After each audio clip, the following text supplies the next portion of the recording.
we're in the IFL, Indoor Football League, but you also have the UFL, you have the CFL, Canadian football, then you have the NFL, and everyone knows what the NFL is. So we're in the mix, but we're kind of at the fourth level.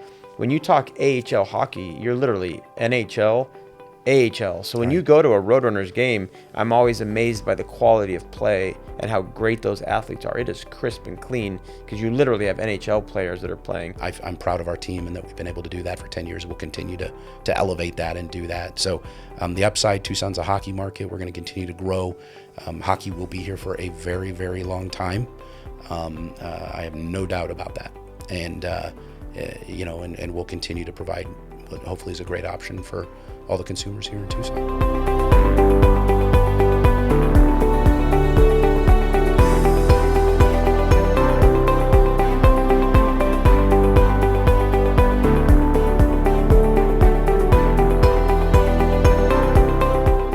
Welcome to The Upside. My name is Edmund Marquez.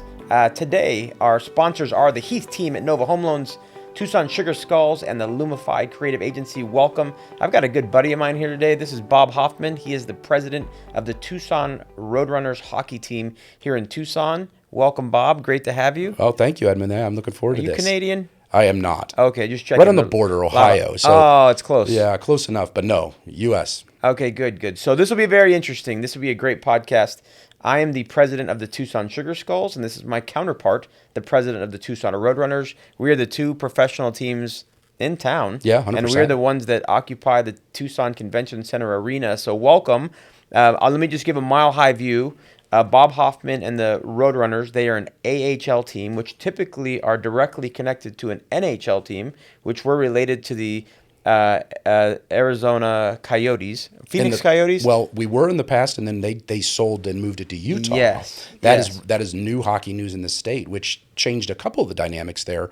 We stay with that affiliation with the Utah Mammoth, but really what that also did was made the Tucson Roadrunners, which we found out in kind of some different ways with things we've done in Phoenix and some different kind of events, that we are the pro team in the state of Arizona.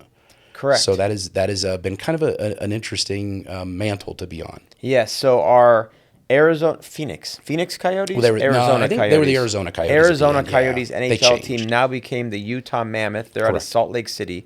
And typically an AHL hockey team feeds into that team. And it was very easy. So anytime you needed to send somebody to the Coyotes, they went right up the freeway in an hour and a half. But now you're putting them on flights to Utah. Yeah. And the Mammoth. And how's that going so far? You know, it's funny when you say it was really easy there before. I mean, you take it for granted. It was perfect. I mean, for the Coyotes as well as for us, for fans, for, even partners. We had the opportunity where we could go and, take 20 partners up to a Coyotes game and get a suite up in Glendale or when they were playing in Mullen Arena. It was so perfect. From a hockey standpoint, a player, tweaks an ankle in practice at 10 a.m. and there's a game at 7. Call down here and we'll put a defenseman in a car and drive him up and he'll get in the game that night. Yeah. So it was really, really simplistic. It was very, it's something that our league at the AAA level kind of switched to about 10 years ago, right a little before when the Roadrunners came in, so about 12, 13 years ago, to where the National Hockey League teams, the big league clubs, wanted to have their affiliates within a shout because they had too many all around. Like the Coyotes before us were in Springfield, Massachusetts. That's a defenseman twists an ankle in practice that morning. You're not getting a guy there the next day. So it was really a great situation. Moving it to Utah has not been as challenging as I thought that it could be. Has it presented some challenges? Sure. You're just throwing them on a Southwest jet? Yeah, it's the flights we've got to really monitor. We're lucky enough that Austin and the good folks over at TAA have some good flights to get them there to Salt Lake. We love Austin at them. Tucson Airport Authority. They're such a good people Austin to work is the with. guy, and Danette Booley's amazing. They're great to work with, and they can get our guys there quick, which is easy. In worst case, if they have to make that drive to Phoenix, to which they would have been doing to go play, now they drive to Phoenix and jump on a plane if they have to get to another part of the country. Because that's the other thing too, is you figure they're only in Salt Lake half of the season. Yeah, they're on the road the other half, so. It's 50-50 whether or not we're getting a guy sending him to Salt Lake or we're getting a guy and sending him to Boston because the Mammoth are playing the Bruins. So it just depends on where that goes. But, we didn't get a full real look at it this year because, knock on wood, the Mammoth stayed very healthy. which is good for them, but it's also good for us because then we don't have to have that much influx of guys going back and forth. Yeah. We've had seasons in the past where 30 players have gone back and forth during the course of a season. This year, I think we were at 8. Yeah, So, where you were different from the Sugar Skulls. I mean, so Sugar Skulls, little sidebar for you. I do sidebars all the time. It's like when you do the direct camera thing. That's right. So sidebar on Sugar Skulls. So we're in the IFL, Indoor Football League, but you also have the UFL, you have the CFL, Canadian football, then you have the NFL, and everyone knows what the NFL is. So we're in the mix, but we're kind of at the fourth level. When you talk AHL hockey, you're literally NHL, AHL. So when you go to a Roadrunners game, I'm always amazed by the quality of play and how great those athletes are. It is crisp and clean because you literally have NHL players that are playing. How connected are they? I mean, how much do those players realize they're a breath away from being pulled up? And do all of them go up? No, not all of them. That's the goal for all of them. Their entire hockey existence is to get to the NHL. And for most players, and certainly you look at it almost like I always equate it to baseball because most of the United States is very familiar with that structure. And you may draft a pitcher 8th overall, and he's got a 100-mile-an-hour fastball. He doesn't know where it's going, and they need to send him to – sometimes it kills me. You'll get a guy that's a top 10 pick that goes to A-ball. And he's got to develop. He's got to learn how to be a pro. He's got to learn what the strike zone is, and you may not see that pitcher in the big leagues for 2 to 3 years. Hockey's very similar. These guys, when they get drafted out of junior hockey or college, typically are a little slighter.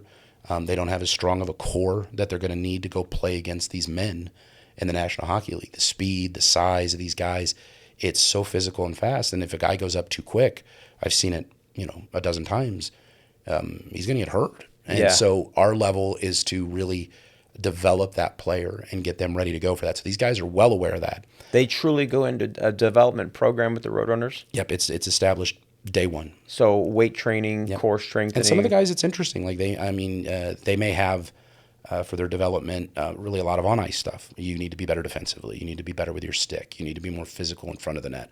Whatever these little pieces are that a hockey. How well do they take this younger generation? Well, that's funny you say that. Amen. No, I'm living it right now with our football players. They take it fine. I'll say fine. They're good guys, and I don't want to start a turf war. You're hurting feelings? Well, I don't want to start a turf war with you and me on this with it, but my opinion, hockey guys are the best athletes there are. They really they understand the process too, but are they as good and as receptive as 10 years ago? Maybe not. Yes. So let me just there's tell a little you bit of entitlement. So this will be interesting. We're going to pretend you guys aren't here for a second. So what we're learning from the Sugar Skulls perspective is that what's happening in college football is you've got NIL and you've got the transfer portal. So instead of truly developing these players in college, these players are literally just transferring. It's a limit. It's a pro league. Yeah, they're just literally moving around to different colleges. I looked at a defensive back this morning that approached us about coming to the Sugar Skulls who played for Michigan State. And we're like, all right, okay, Big Ten, all right. But then to get more money, he went to South Jackson State or like some random school. Like, what the heck? Because he could go get more money for his talents out of the Big Ten. But then you get these players here, and we're trying to develop them into, pro-level football players because IFL is pro football.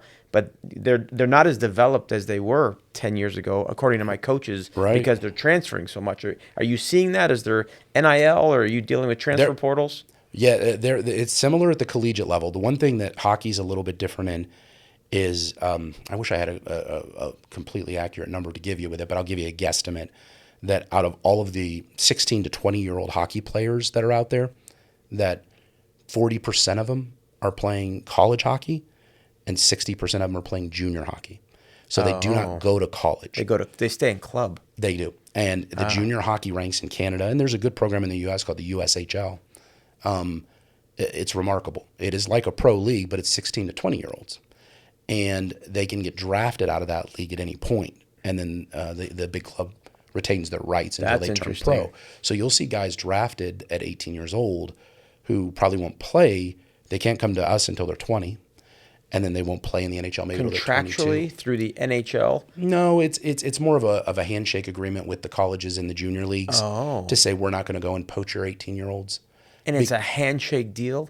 Because the way I'm seeing, the more I'm learning about sports being an owner now, it's dog eat dog. So, I mean, if somebody finds an 18-year-old, they're like, whatever. There was one this year. There was a 19-year-old that came up and played in there. And it's it's becoming a little bit more, and I think NIL will make it even more, noticeable. But if there's a great player that can contribute at 19, you'll probably see them get a waiver to get them through to come and play. Yeah. At our level. But in theory, the handshake is that you can go play junior until you're 20 and then come to the American League. But we own your rights. 20, right. Now, NHL is very different because if you're drafted, you're Sidney Crosby, number 1 pick overall many moons ago, and you're 17 turning 18, but you're going to probably be the best player on the team the day you step on the ice at 18. You're not going back to junior. No. So Pittsburgh put them in the lineup, and they wouldn't win a cup.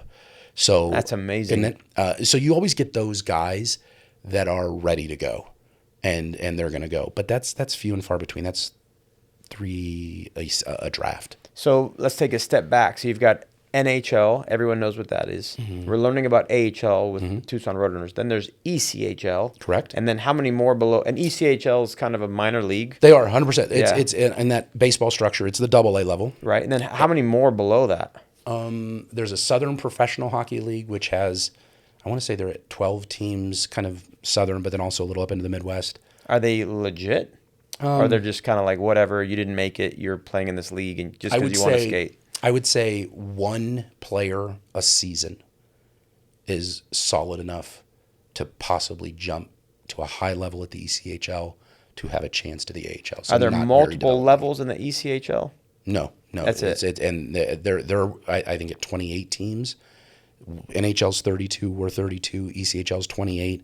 ECHL's working to get to 32, so it's a true top level AAA, AA structure. And I just learned your franchise fee. I don't know if I'm supposed to say this publicly, but your franchise fee for ECHL is $6 million. Correct. It's $6 million now. Yeah. So what's happening? Here's a sidebar for you. Yeah. So what's happening is, so how the heck did the ECHL at 26 teams get to $6 million? They capped it at 26 teams. If you look at the IFL, we're at 14 teams. We're capped at, I think we're capping at 26. I think we have a cap number now. But what's happening with these teams, if you look at, like, I'm 52 years old. If you think about what's happening on TV nowadays, when Bob and I were growing up, there were like NBC, CBS, ABC, and then this weird one called Fox came that had this crazy cartoon called The Simpsons. That was it. I'm old enough. I don't know how old you're older than me. 54, yeah. Oh, you're close to me. I remember UHF, VHF. Like, I remember messing with the antennas on top of the TV. That's how old we are. I remember that. Nowadays, there's 1,000 channels. So everyone's fighting for eyeballs. Even this podcast, we're fighting for eyeballs. Well, you got to be eyeballs. And what they've noticed in this landscape of TV that's become so broad is that when you have an NFL game, the eyeballs spike. That's why the NFL receives so many TV dollars. It's crazy. And what's happening is we're starting to see spikes even beyond NBA. You're starting to see WNBA. You're starting to see MLS. You obviously have NHL. Right? MLB off their best year. MLB. I mean, it's crazy the amount of eyeballs they put the pitch Dodgers, clock in and all that. Ohtani and all these guys. It's last crazy. year's numbers were insane. You get a fan. You get somebody like Ohtani on the Dodgers. You get a LeBron James on the Lakers, and the numbers just go crazy. Imagine if Michael Jordan was around today. Oh my gosh. I know. But even IFL, like we're on Yahoo Sports now. We're on an app called Overnight, and they're paying big money. So sports, because of the TV dollars, it's asinine the amount of money these leagues are now receiving. IFL is trying to get into that. Does AHL, do you have a TV deal? We do. It's AHL TV through Flow Hockey. So it's Flow a paywall. Hockey, it is a paywall. You have to, they're subscription based. How many people watch your games? The numbers vary obviously to go through, but on an average, it's anywhere from 600 to 800 that are dedicated over to our channel per game. Yeah, we thought we would receive, and I don't think I'm speaking out of turn. IHL thought we'd receive 12,000, 15,000 watching a game. We're averaging 65,000 watching a game. Oh wow, that's fantastic! And then our game, the Tucson Sugar Skulls versus New Mexico, broke the record. We had 200,000 people watch our game. And there's your eyeballs. It's the most watched game in the history of the IFL. How about that? And it was, you know why? Because it was on Yahoo Sports and it came out of an NBA playoff game and it dropped right into our IFL game. And the good news is the Sugar Skulls, we scored on offense, defense, and special teams in the first quarter, so we looked really good. That is good.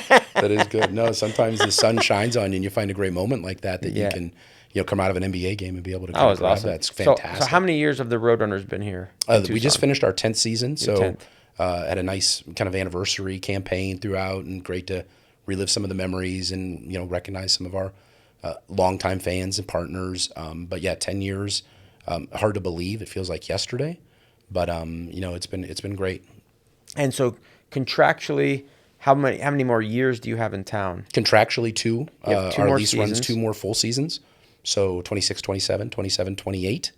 And then the ability through our lease with the city and the arena to extend on 1-year basis again for 4 additional years after that. Okay, So on if 1 years. needed. But is the grand scheme of things to be in Utah? Because I know you're building an arena. I don't know if I'm putting you on the spot. No, you're not putting me on the spot. I mean, it's not a big secret out there, and it's not in Utah. Some of the news that's out there with it, at least, is in Nevada. Oh, that's right. In Reno, Nevada, the ownership group of the Roadrunners, which is owned by Alex Morello and his family, they own a GSR casino that is there in Reno, and it's They own a casino. And it's That's a it's good gig. resort too, it's the hotels and all this stuff with it. But it's already, if not the biggest, a top property in Reno, one of the largest employers in the city, and they have, several years ago entered into an agreement with the University of Nevada, Reno, their basketball program, which is coached by Steve Alford. So some folks might know that name. Yeah. And usually one of those kind of mid-major sneak-in type teams and do really well. They had contracted with them to get them a new arena. And so that's all done, happening. The arena's being built. It's got years of development. But that's all for that University of Nevada Reno basketball team. So to look at it from an ownership standpoint, to say, would he relocate his American Hockey League team to, that, all bells and whistles, new arena to partner with the University of Nevada Reno? It's a possibility. Oh, okay. It has not been finalized yet. The arena's not built. Excuse me. That's all right. But it is something that, could potentially be down the road, which is why those 1-year extensions were put into the lease and being able to exercise those to go. I mean, I think, what I've talked to partners and fans and about this, and I think one thing that the Roadrunners have done in 10 years here, and now 2 more seasons at least, to be able to showcase to our fan base and to those loyal hockey fans. But, we've got our diehards, but we've got people that just love coming to games and the entertainment value that's there. Youth hockey has just absolutely launched since we've been here, and have spurned with the junior Roadrunners and Dave Honecker and his group. They do a great job. I think what we've established is that Tucson is a hockey town. It sure is. And with that, you mentioned the ECHL is just an example. Tucson is on the radar for whatever hockey league that's there. The American Hockey League with its 32 teams, they don't just expand to 33. Right. So it's almost like musical chairs, and you always have to have a partner. So the idea that a new owner could just bring an American League team in here tomorrow, or in 3 years, whatever happens. It's not realistic. It's not impossible, but it's not pretty very impossible. probable. So what Bob's saying in translation is, you can't just go add another AHL team and replace the Roadrunners at some point, because you have to be directly related to Correct. an NHL team. Correct. So there's no magical NHL team that's coming anytime soon. And Well, if they do, the good news is the NHL has talked about expanding by 2 teams. into Phoenix, no. Yes, they're on the list, but the problem is that the Phoenix expansion, it's been very clear from the commissioner of the National Hockey League, Gary Bettman, that they need an arena. Right. That was the whole problem They with the can't Coyotes. just go back to Glendale? No. No? So, no, because Glendale's kind of redid that arena to where it's not really hockey. Yeah. They took the ice plant out. They tore the locker rooms Did they out. really? Yeah. Oh, we just played in it with our Yeah. Sugar Skulls Yeah. playing the Rattlers. It's just a different setup there that would make it very challenging to put hockey. And there were challenges in Glendale when the Coyotes played there, which is what led them to try to find their own arena and get out of there. And the Morellos tried to build a casino in Tempe. They did. And then Tempe voted it down. Correct. Which they were going to build it on a landfill. Correct. Right? So I would have thought they'd have voted for it. But we don't There know. was just the anniversary of that defeat that I saw all kinds of threads on Twitter, X. Did you say, congratulations, Phoenix, you no longer have an NHL team. Amazing. Way to go. When you see the feedback now. And I remember thinking I was just living in a bizarro land when that was all happening, because I'm watching all the Phoenix newscasts, because obviously it impacted and was big for the Roadrunners. I mean, it would have been unreal to have that facility. And I'm watching the interviews, and I mean, they're interviewing, a little old lady in Tempe. It was like, it's just going to add more traffic My gosh, it's he a already lives in the landfill. Phoenix area. Yeah, it's a landfill. And It's a stinky landfill. and a part of the project was to remediate the landfill. Right. On their dime. I Yeah. mean, this was not public money. Remediate landfill means remove all the garbage and make it fresh dirt so you could build on it. Well, and Yeah. it wasn't public money. It was all a private partnership. But Yeah. where the public piece of it came into where the vote was even necessary was that it was land owned by Tempe.